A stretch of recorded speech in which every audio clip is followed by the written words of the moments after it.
আমরা দীর্ঘ 15 বছর সংগ্রাম করেছি, লড়াই করেছি এবং সব শেষে ছাত্র জনতার গণঅভ্যুত্থানের মধ্য দিয়ে আমরা ফ্যাসিস্ট হাসিনাকে দেশ থেকে বিতাড়িত করতে সক্ষম হয়েছি। এই 1 বছর পরে আজকে শাহবাগের এই চত্বরে দাঁড়িয়ে স্বাভাবিকভাবে আমরা সবাই কিছুটা ভাবাবেগে আপ্লুত, কারণ এই দীর্ঘ বছরে আমাদের বহু সহকর্মী আমাদের কাছ থেকে চলে গেছে, তাদেরকে হত্যা করা হয়েছে। ছাত্র দল, যুব দল, স্বেচ্ছাসেবক দল, বিএনপি, শ্রমিক দল, সব অঙ্গ সংগঠনের নেতা কর্মীদেরকে সারা দেশে নির্মমভাবে নৃশংসভাবে হত্যা করা হয়েছে, গ্রেপ্তার করা হয়েছে, অত্যাচার করা হয়েছে, নির্যাতন করা হয়েছে। এবং এই জুলাই মাসে আমাদের দলের বাবা কথা বলে নাই সেই সাংবাদিকদের এই জুলাই মাসে আমাদের সমস্ত অঙ্গ সংগঠনের অসংখ্য নেতাকে গ্রেফতার করে প্রথমে টিভি অফিসে নিয়ে গিয়ে নির্মম অত্যাচার করা হয়েছে, নির্যাতন করা হয়েছে, পায়ের নখ তুলে নেওয়া হয়েছে, দাঁত ভেঙে দেওয়া হয়েছে। দেখো ভাই, তুমি রাখতে হয় বসনারে যাও করা হয়েছে, কিন্তু কেউই একবারের জন্য আত্মসমর্পণ করেনি। কথাটাকে জোর দিয়ে বলছি, টিভি অফিসে যখন অত্যাচার করা হয়েছে আমাদের নেতা কর্মীদেরকে, এমনকি সিনিয়র নেতাদেরকে, তারা একজন আরেকজনকে সাহায্য করার চেষ্টা করেছেন। প্রচন্ড নির্যাতনের পরে যখন ধাক্কা দিয়ে তাদেরকে সেই সেলের মধ্যে ফেলে দেওয়া হয়েছে, আরেকজন তার সেবা করার চেষ্টা করেছেন, সুস্থতা করার চেষ্টা করেছেন।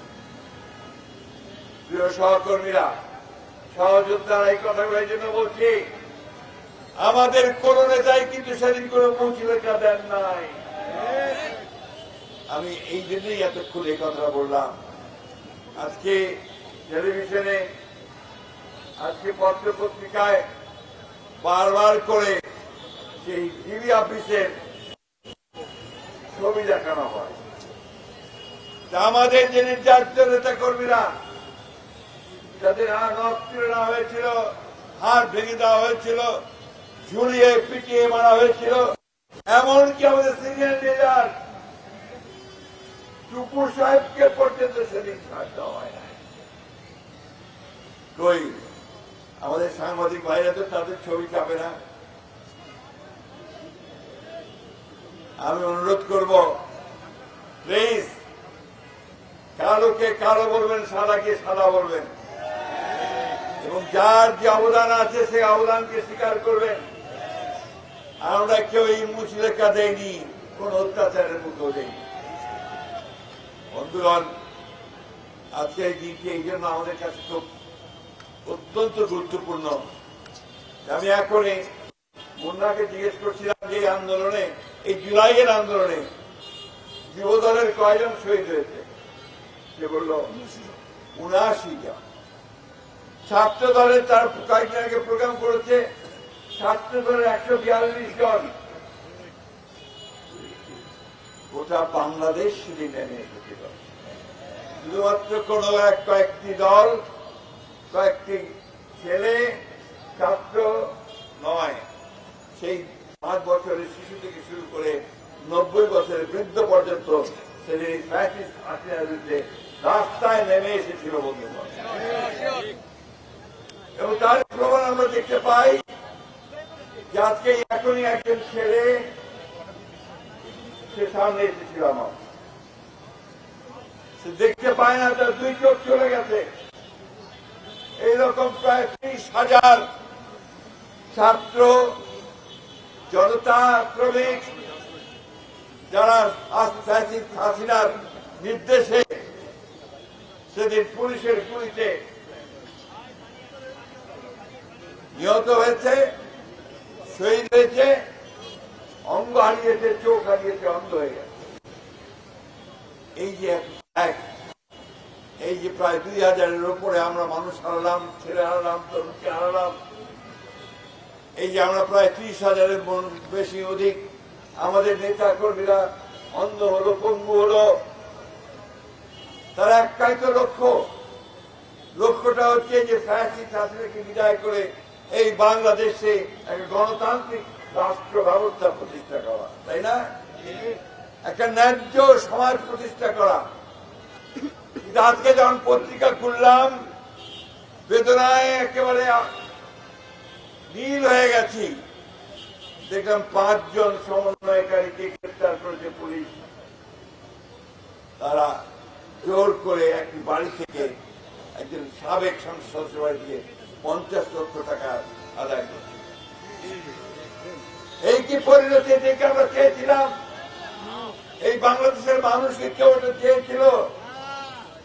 এত তাড়াতাড়ি যদি এই ঘটনা ঘটে, 1 বছর হয়নি, তারা আমাদের ভবিষ্যৎ কি? প্রিয় সহকর্মী যোদ্ধারা, এই কথাগুলো এই জন্য বলছি যে গোটা বাংলাদেশ তোমাদের দিকে চেয়ে আছে। এই তরুণ যুবক যারা বদলে দিয়েছে, যারা পাল্টে দিয়েছে সেই হাসিনার ক্ষমতাকে, তাকে দূর করে দিয়েছে দেশ থেকে, তাদেরকেই তো এখন এই দেশ গড়ে তুলতে হবে, তাদেরকেই তো এখন এই দেশকে নির্মাণ করতে হবে এবং তাদেরকে ভবিষ্যতের একটা সুন্দর বাংলাদেশ তৈরি করতে হবে, ন্যায্যতার ভিত্তিতে, মানবতার ভিত্তিতে। দুঃখ হয় আমাদের যখন আমরা দেখি যে 1 বছর সময়ের মধ্যেও আমরা একথা জোর গলায় বলতে পারছি না যে আমরা এখন তৈরি হয়ে গেছি, এই দেশ আমরা নতুন করে গড়ে তুলব। আমাদের নেতা তারেক রহমান সাহেব এই সুদূরে দিন রাত 24 ঘন্টা তিনি আমাদেরকে নির্দেশ দিয়েছেন, সংগঠিত করবার চেষ্টা করেছেন, আমাদেরকে আন্দোলনে নামিয়ে এই আন্দোলন করে এখন তিনি চিন্তা করছেন, কাজ করছেন যে বাংলাদেশকে কি করে গড়ে তোলা যায়। আমাদের নেত্রী দেশনেত্রী বেগম খালেদা জিয়া, তাকে কারাগারে পাঠানো হয়েছে মিথ্যা মামলা দিয়ে। 6 বছর আগে থেকে তিনি কারাগারে ছিলেন। সেই পরিত্যক্ত কারাগারের একটা অন্ধকার প্রকোষ্ঠে শুধু নয়, টয়লেট প্যাসেজের একটা ঘরের মধ্যে তাকে রাখা হয়েছিল। এই কথাগুলো এখন কেউ বলে না। কই আমাদের সাংবাদিক ভাইরা তো বেগম খালেদা জিয়ার এই বিষয়গুলো নিয়ে তারা প্রোগ্রাম করছেন না। আমরা অনুরোধ করব, দয়া করে এই মহিষী মহিলা যিনি বাংলাদেশে গণতন্ত্র প্রতিষ্ঠার জন্য তার সর্বোচ্চ ত্যাগ করেছেন, তাকে নিয়ে আপনারা কথা বলুন। বন্ধুগণ, আজকে দুর্ভাগ্য আমাদের যে আমরা এমন কতগুলো বিষয় নিয়ে তর্ক বিতর্ক করছি, এমন কতগুলো বিষয় নিয়ে আমরা নিজেদের মধ্যে কোন্দলে লিপ্ত হয়েছি, যা বাংলাদেশকে আরো পেছনে ফিরে দিতে পারে, ফ্যাসিস্টদেরকে শক্তি যোগাতে পারে, ফ্যাসিস্টদেরকে সুযোগ তৈরি করে দিতে পারে, আবার নতুন করে বাংলাদেশের উপরে যে ব্যবস্থা। আমি এই কথাগুলো এই জন্য আজকে বলছি, এখানে যারা আছে সব আমাদের সামনের সারির যোদ্ধা, তারা আমাদের ভবিষ্যৎ, তারা আমাদের ভবিষ্যৎকে নেতৃত্ব দেবে। বন্ধুগণ, আরেকটা কথা বলি, একটা কথা আছে ইংরেজিতে, পারসেপশন, পাবলিক পারসেপশন, জনমত, জনগণের ধারণা, এটাই কিন্তু রাজনীতির মূল নিয়ামক। জনগণ কি ভাবছে? ওই যে আমার ভাই ওখানে ভ্যানে ফল বিক্রি করছেন, অথবা আমার ভাই যে রিক্সা নিয়ে দাঁড়িয়ে আছেন, রিক্সা চালাচ্ছেন, অথবা আমার ভাই যিনি সবজি বিক্রি করছেন, তিনি কি ভাবছেন? আপনারা কি কখনো তাদের কাছে গিয়ে জিজ্ঞেস করেছেন এখন যে ভাই যুদ্ধ তো হয়ে গেল একটা, আমরা হাসিনাকে তাড়ালাম, এই যে গ্রাফিতি করছি, ছবি আঁকবো, ছবি লিখবো, বই বই ছাপাবো, আপনার মতটা কি? বাংলাদেশের পরিবর্তনটা কি হলো? জিজ্ঞেস করেন তাকে। সত্যিকার অর্থেই এই দেশের পরিবর্তন করতে চান, তাহলে তাকে জিজ্ঞেস করতে হবে যে সে কি চায়। আমার গ্রামের কৃষক কি চায়, তার অবস্থার কতটা পরিবর্তন হয়েছে, আমার এই ক্ষুদ্র ব্যবসায়ী তার ব্যবসার কতটা পরিবর্তন হয়েছে। বন্ধুগণ, এই কথাগুলো বলছি এই জন্য যে আজকে এই কথা বলার প্রয়োজন এসে গেছে। এই কথাগুলো বলা খুব দরকার। বর্তমান সরকার যারা প্রতি মুহূর্তে সংস্কারের কথা বলছেন, রাজনৈতিক দলগুলোকে দোষারোপ করার চেষ্টা করছেন ইনডাইরেক্টলি, যে আমরা কোঅপারেট করছি না, কথাগুলো সঠিক নয়। আমরা সারাক্ষণ তাদের এই সংস্কার কর্মসূচির সঙ্গে আমরা সহযোগিতা করছি। আমরা সারাক্ষণ সবাইকে নিয়ে কাজ করতে চাই। কই হাসিনার বিচারের তো এখন পর্যন্ত তেমন কিছু আমরা দেখতে পেলাম না। কেন পেলাম না? 1 বছর হয়ে গেল, হাসিনার বিচার কাজ পুরো শুরু হয়ে গেল না কেন? এখন পর্যন্ত তো সেই সমস্ত হত্যাকারী যারা প্রকাশ্যে হত্যা করেছে, আপনার বিবিসি তার অডিওতে দেখাচ্ছে যে হাসিনা নির্দেশ দিয়েছে গুলি করো, লেটার রিপোর্টিং করো। এইগুলো কেন এখন পর্যন্ত শিকার আসেন? প্লিজ এই বিষয়গুলোকে আপনারা সাংবাদিক ভাইরা দয়া করে আপনারা একটু পজিটিভলি চিন্তা করে সামনে আসেন। আপনারা অত্যন্ত ভালো কাজ করেছেন, অনেক ঝুঁকি নিয়েছেন, আপনাদের সাংবাদিক ভাইরা অনেকেই শহীদ হয়েছে। আপনারা সবসময় বাংলাদেশের মানুষকে ন্যায্য আন্দোলন, গণতান্ত্রিক আন্দোলন আপনারা দাঁড়িয়েছেন, লড়াই করেছেন। এই বাংলাদেশের ইতিহাসটাই হচ্ছে আপনার সেই ইতিহাস। সেই ইতিহাসের সমুন্নত রাখতে আমার সেই শিশু সন্তানটি যে এসে দেয়ালের মধ্যে সে কাঁচা হাত দিয়ে একটা ছবি আঁকার চেষ্টা করেছে, যে কথাটা কিছুক্ষণ আগে নয়ন বলছিল, নয়ন একটু তাত্ত্বিক কথা বলছিল, যেটা অনেকেই আমরা বুঝি না। ফ্রিডম, ফ্রেটার্নিটি অনেকে বুঝতে পারি না। আসলে এইটা বহু কালে মানব সভ্যতার প্রথম থেকে মানুষ প্রতিবাদ করেছে অন্যায়। আমরা সে অন্যায় প্রতিবাদ করতে গিয়েই আজকে জান দিয়েছি, প্রাণ দিয়েছি। আমি তো যুবদলের অনেক নেতাকে জানি যে তারা কেউ বাড়িতে থাকতে পারতো না, পালিয়ে পালিয়ে থাকতো, এক এলাকা থেকে আরেক এলাকায় গিয়ে থাকতো। আমি তো জানি যে এর মধ্যে তারা তাদের বাবাকে হারিয়েছে, মাকে হারিয়েছে, শিশুকে, সন্তানকে হারিয়েছে, তারা দেখতে যেতে পারে নাই।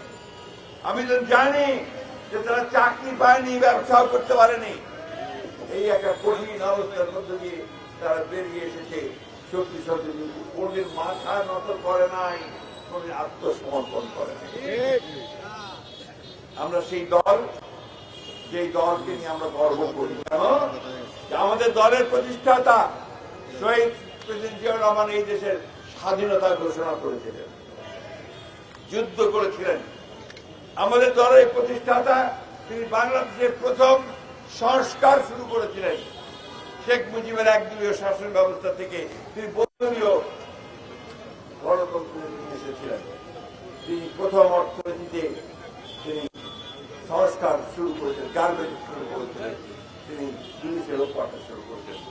দেশের বেগম খালেদা জিয়া সেই নেত্রী, যিনি আমাদেরকে সংসদীয় গণতন্ত্র উপহার দিয়েছিলেন এবং তত্ত্বাবধায়ক সরকারের ব্যবস্থাটা তিনি নিয়ে এসেছিলেন আমাদের কনস্টিটিউশনে। আজকে তারেক রহমান সাহেব দীর্ঘ বছরের পর বছর ধরে বিদেশে নির্বাসিত অবস্থা থেকেও দিন রাত পরিশ্রম করে আমাদেরকে এই বিপ্লব, এই বিদ্রোহ, এই অভ্যুত্থান ঘটাতে নেতৃত্ব দিয়েছেন। আসুন আজকে আমাদের সামনে এই জুলাই আগস্ট বিপ্লব যে সুযোগ সৃষ্টি করে দিয়েছে একটা নতুন বাংলাদেশ করবার, আমরা সেই নতুন বাংলাদেশ করতে চাই।